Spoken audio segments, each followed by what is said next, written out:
From the heart of the jungle comes a savage cry of victory. This is Tarzan, Lord of the Jungle.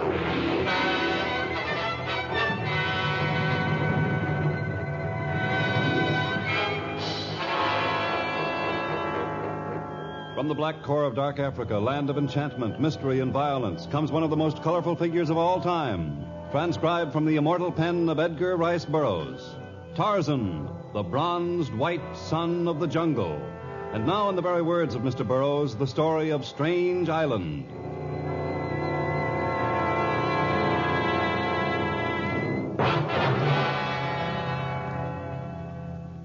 Lieutenant Jacques Corday stood by the window of the officer's room, scowling out at the sun-baked parade grounds and the blue ocean beyond it. He disliked the British, who shared the authority of the sector.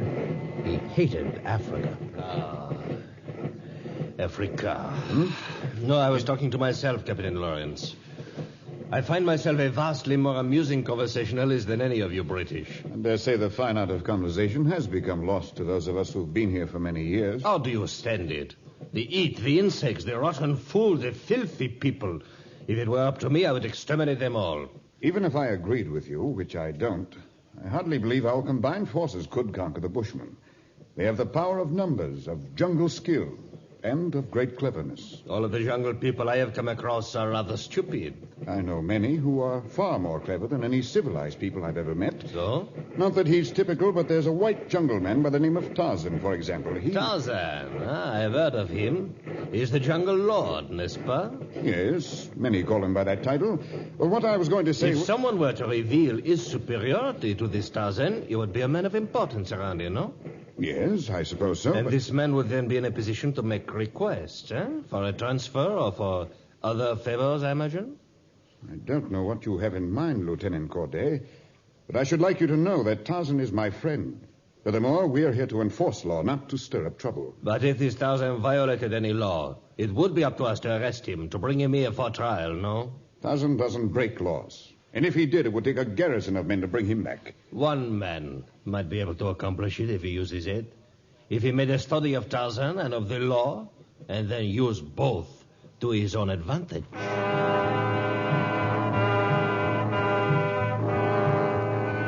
Now, Africa was no longer a dull place for Lieutenant Corday. He spent his days talking to people who knew Tarzan, learning his strength and his human weaknesses. And his nights were spent poring over the law books that had to do with the African colonies. Every man makes mistakes, and when Tarzan made one, Lieutenant Corday intended to take advantage of it. It required months of study and of patient waiting, but at last a story drifted back to civilization concerning the Lord of the Jungle, and it was sufficient to take Lieutenant Corday and a small complement of men into the jungle and to the seacoast cabin of Tarzan.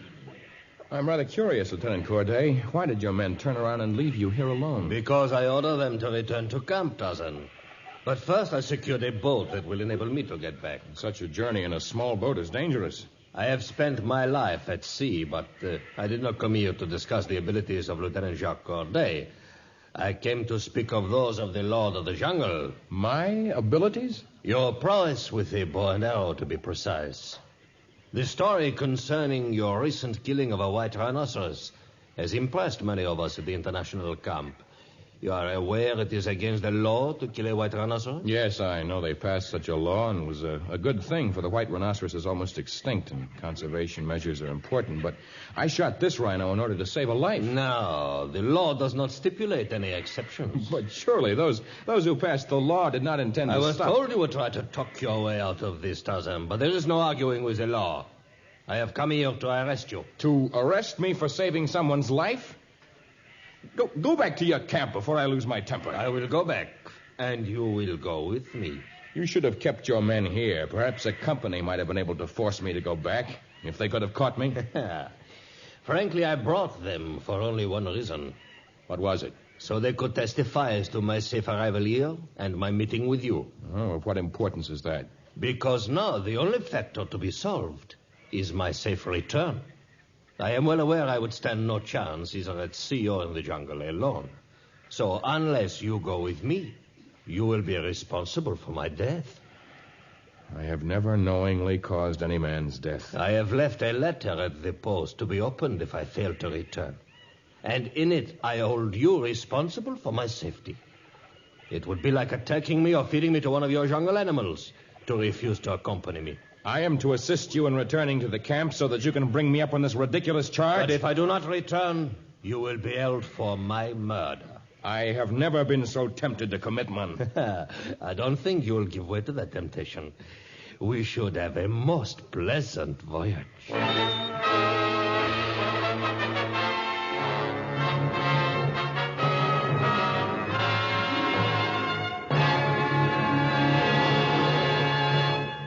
In just a moment, we'll return to our story of the strange island.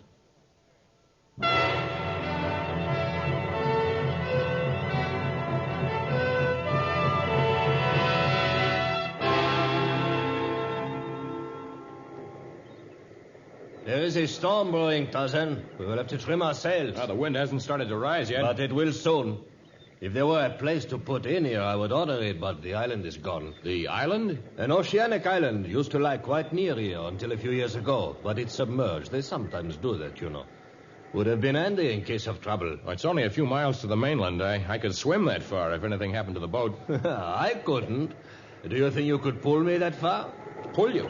If I do not return, you will be held for my murder. The storm is coming up. It's going to be a bad one. Quite so. Perhaps we should lash ourselves to the deck. No, I must be free. You will never be free if you swim ashore and leave me here to drown. Remember, if I do not return, you will be held for my murder.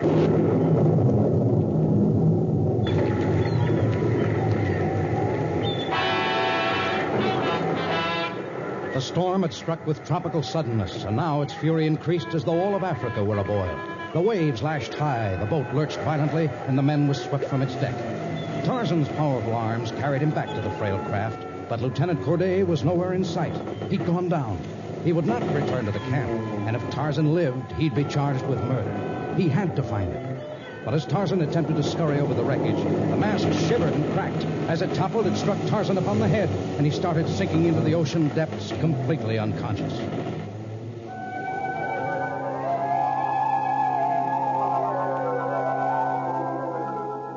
You must wake up, Tarzan. You must. Oh, please, please speak to me.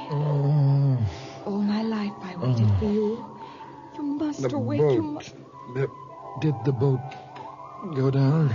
Yes, it was splintered against the rocks. Lieutenant Corday, the man who was with me, did he die? I don't know. I saw no one else but you, and even if I had seen another, I couldn't have dragged anyone else ashore. You dragged me ashore? But you're only a slender girl. I was always very strong. Father used to say I should have been a boy. In the gym class at the English school in Lagos, I was always head of the class. Oh, but it isn't possible that the current carried me to Lagos. Oh, no. We're hundreds of miles from there. We're quite near where the storm struck your boat. The storm, it's completely over. Of course. You've been unconscious for hours. But I do think it's time you opened your eyes completely. It's really quite sunny now. Oh. An island. I'm on an island, a beautiful one. I've never seen such lush vegetation, such glorious flowers and gaily plumed birds. It is a beautiful spot. I love it here. But this must be the island Lieutenant Corday said was submerged. Oh, did he? Oh, I'm happy it isn't, for if it were, I shouldn't have been able to save you, Tarzan. How do you happen to know my name? Oh, I suppose you might as well know. I've had a crush on you since I was 12. I used to read stories about you. And once I clipped a picture out of the Lagos paper and kept it on my bureau. Once when you were in Lagos concerning some native who was accused of something or other, I waited by the courthouse all day just to get a glimpse of you. Well, that's very flattering. I think I have something of a crush on you for saving my life. Besides that, you're a very pretty girl. Oh, thank you. I've waited years just to hear you say something like that to me. Years? You can't be very old now. Oh, I'm 17. It's my birthday today. Your birthday? Well, we'd best get you home. Your parents and your friends must surely have arranged some sort of a party, and they'll be worried about you. Which way is the village? Village? Oh, there's no village on the island. I'm the only one who lives here. A 17-year-old girl living alone on a tropical island? How long have you been here? I'm not sure. Sometimes it seems that I've been here forever. Father used to bring me here sometimes when we went sailing. He used to love it, too. There's something very strange about this. Will you answer a few questions for me? Of course, Tarzan. First, I'd like to know your name. It's Pamela. Pamela Johns. And your father's name? Godfrey Johns. But I really don't see why... Does your father know you're here on the island all alone, or does he think you're off visiting friends somewhere on the mainland? Oh, yes, that's it. He thinks I'm visiting friends. Well, I think you should return home. Where's your boat? Boat? Yes, the one you came over to the island on. Where is it? Oh, well, it was wrecked in the storm. It washed away. Oh? Well, I guess I'll have to swim ashore and get help so that I can take you home. Tarzan. Yes? Please don't leave me now. All my life, I dreamed of you. I know we can't ever really mean anything to each other, but spend this day with me. Give me this day as a birthday present. One no one can ever take away from me. Leave tonight for the mainland, if you must.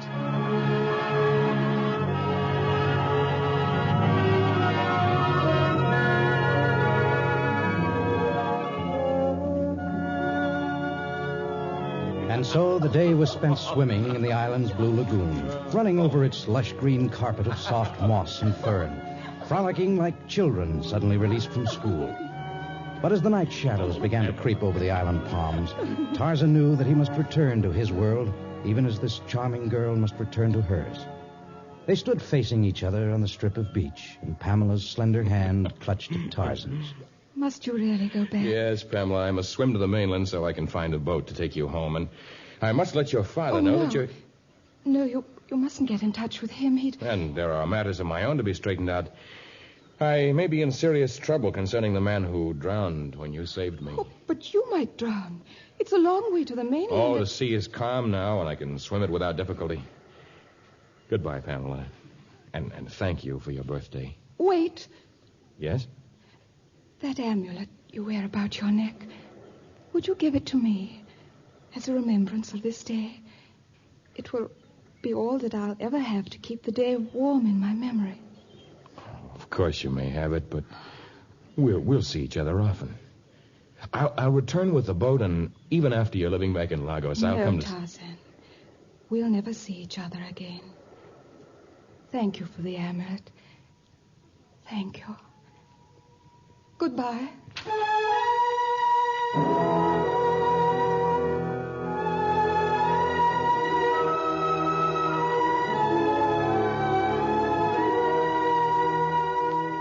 Tarzan waded into the water and struck out for the mainland. And as he passed out of sight, another tropical storm began, and this one enveloped the island. Great tidal waves smashed against the rocks. Bolts of lightning hurtled downward. A fragile girl stood on the beach, her eyes still gazing out to sea. But not by a movement of her body or a flick of her eyelids did she acknowledge the storm. And only a tender sigh escaped her as the island submerged, leaving only strands of seaweed in place of the tropical paradise. And completely untouched by the storm were the waters where Tarzan swam. Some 4 hours later, he reached the dock of a small native settlement and climbed out of the water. It is Tarzan. I knew he'd turn Captain up. Lawrence. Oh, what are you doing here? I've had boats out looking for you ever since yesterday. I'd almost given up hope. Well, let's get one of those boats. I have to go back to the island. You have to... What island? There's an island just a few miles out here. Well, there isn't an island within 200 miles Yes, of but here. there is. I've been there all day.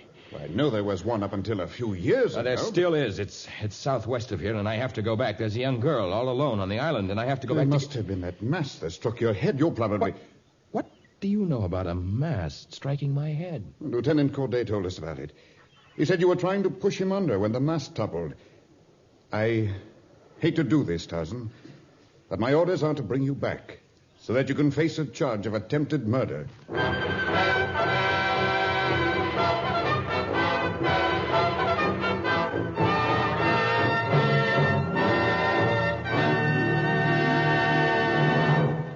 In just a moment, the strange and exciting conclusion of Strange Island.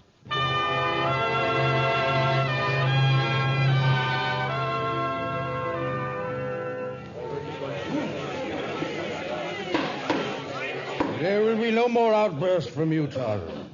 You're not in your jungle, but in a court of justice. I apologize, Your Honor. But when people accuse me Frankly, of lying... Tarzan, you try the patience of this court. And let us review the case. Lieutenant Corday came into the jungle to arrest you on a charge of violating the law that forbids the killing of a white rhinoceros. Which I have already explained. It was either the life of the rhino or that of a young native who had been disarmed. That case against you has been dropped. But that of attempted murder is still pending against you. It is the duty of this court to determine whether the charge is true or not. But it is true. I have told the court how this savage attempted to hold me underwater until I drowned in order to escape punishment for violating the game law. Is the word of an officer and a gentleman to be disregarded? Not at all, Lieutenant Corday. But we are obliged to hear all the testimony. Now then, Tarzan, if you were not hiding from the law, where were you following the accident to the boat? You would not believe my answer, and I refuse to be called a liar again. Captain Lawrence could tell you that never in my life have I Unfortunately, Captain Lawrence has seen fit to disappear. It seems highly likely Captain Lawrence disappeared because he does not choose to serve as a character witness for Tarzan. Your Honor, since I have neither counsel nor witness, will you permit me the right to question the man who claims I tried to kill him? Yes, you may cross-examine him. Take the witness stand, Lieutenant Corday.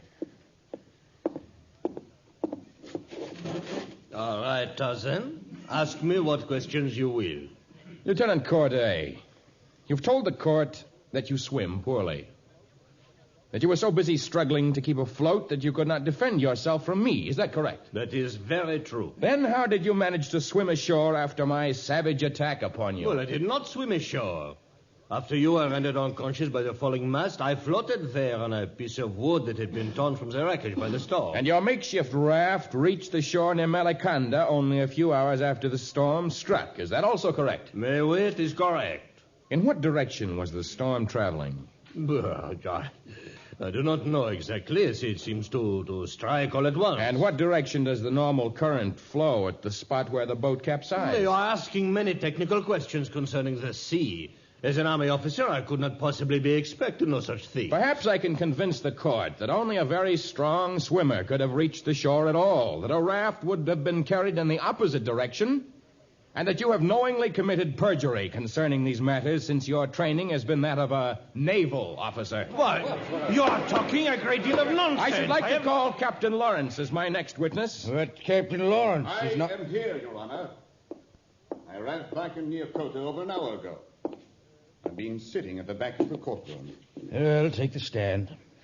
I'm happy to see you, Captain Lawrence. Tarzan. Will you tell the court what you have learned during the past few days? With pleasure. Your Honor, gentlemen, I shall be as brief as possible.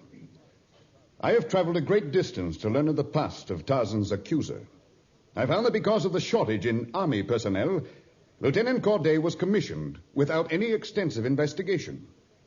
Had his past been checked closely, it would have been discovered that he left the Navy under a cloud, occasioned by an incident that took place at camp. No, Captain Lawrence, you must not take In that. another moment, I shall hold you in contempt, Lieutenant Corday. The holder of numerous medals for swimming and small craft handling, Lieutenant Corday went boating with a fellow officer, one who was a competitor for a promotion. The other man did not return. There was no evidence of foul play, but Lieutenant Corday saw fit to resign his commission and volunteer for African service in the army. He hoped to gain a transfer after the incident had been forgotten. Tarzan was to be the instrument through which that transfer was to be effected.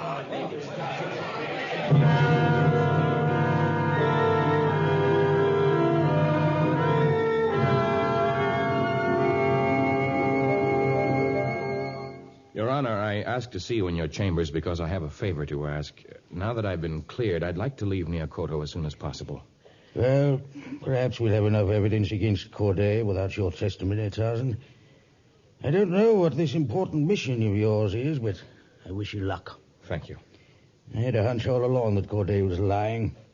I know those waters near where you were wrecked, and the currents there are... Are you familiar with the island near there?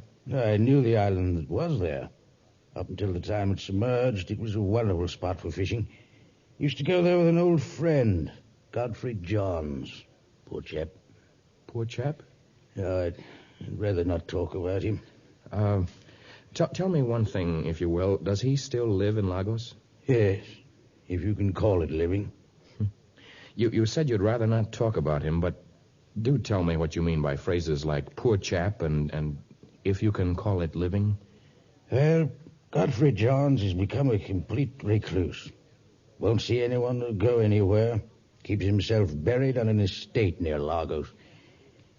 He's been that way ever since the death of his daughter, Pamela.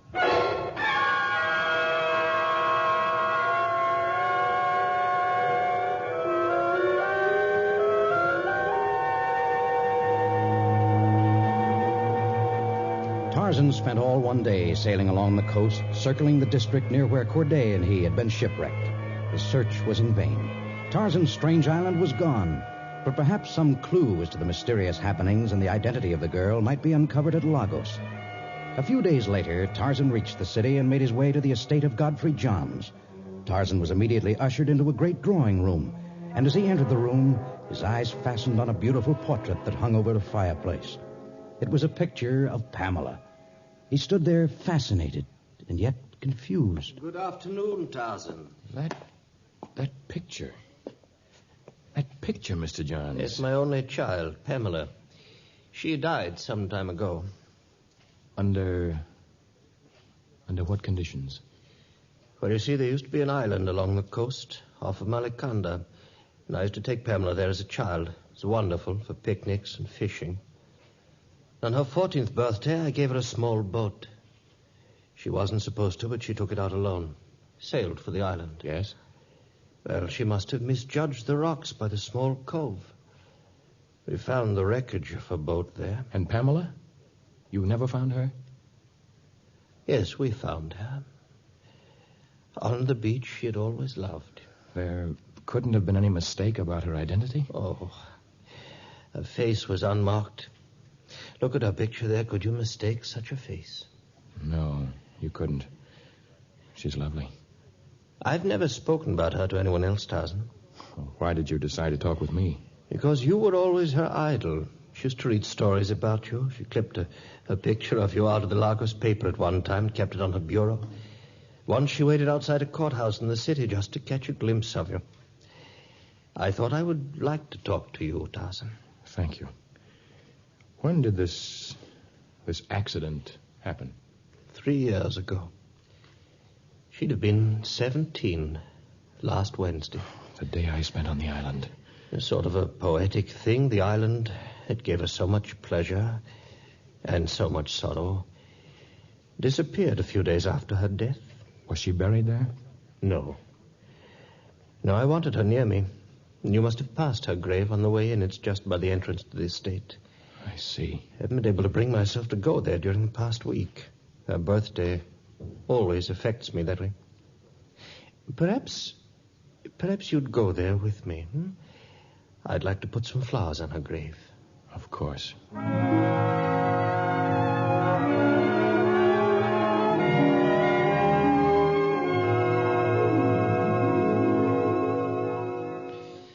Yes, Tarzan, that's where my little Pamela is buried. Perhaps another man might have built an imposing monument, but I felt... There, on the ground, there. Why, That's it's an my... amulet. I wonder how that could have gotten here. The gardener never touches the grave. I take care of it myself. Tarzan, has your name engraved on it? Yes, I passed this way on my way to the house. I must have dropped it.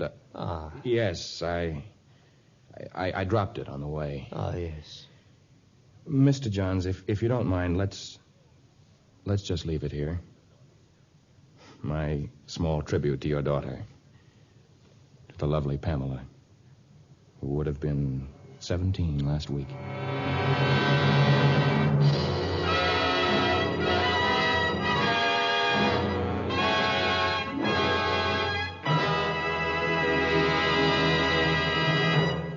We hope you enjoyed the story of Strange Island, and we invite you to remain with us for another few moments so that we may tell you about our next story of Tarzan.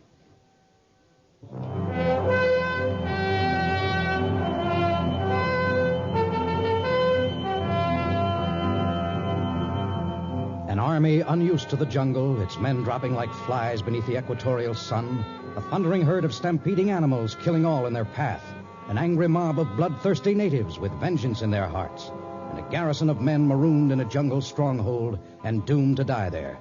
These are the elements of our next story, a message to Fort Shabir. Tarzan, a transcribed creation of the famous Edgar Rice Burroughs, is produced by Walter White, Jr., prepared for radio by Bud Lesser, with original music by Albert Glasser. This is a Commodore production.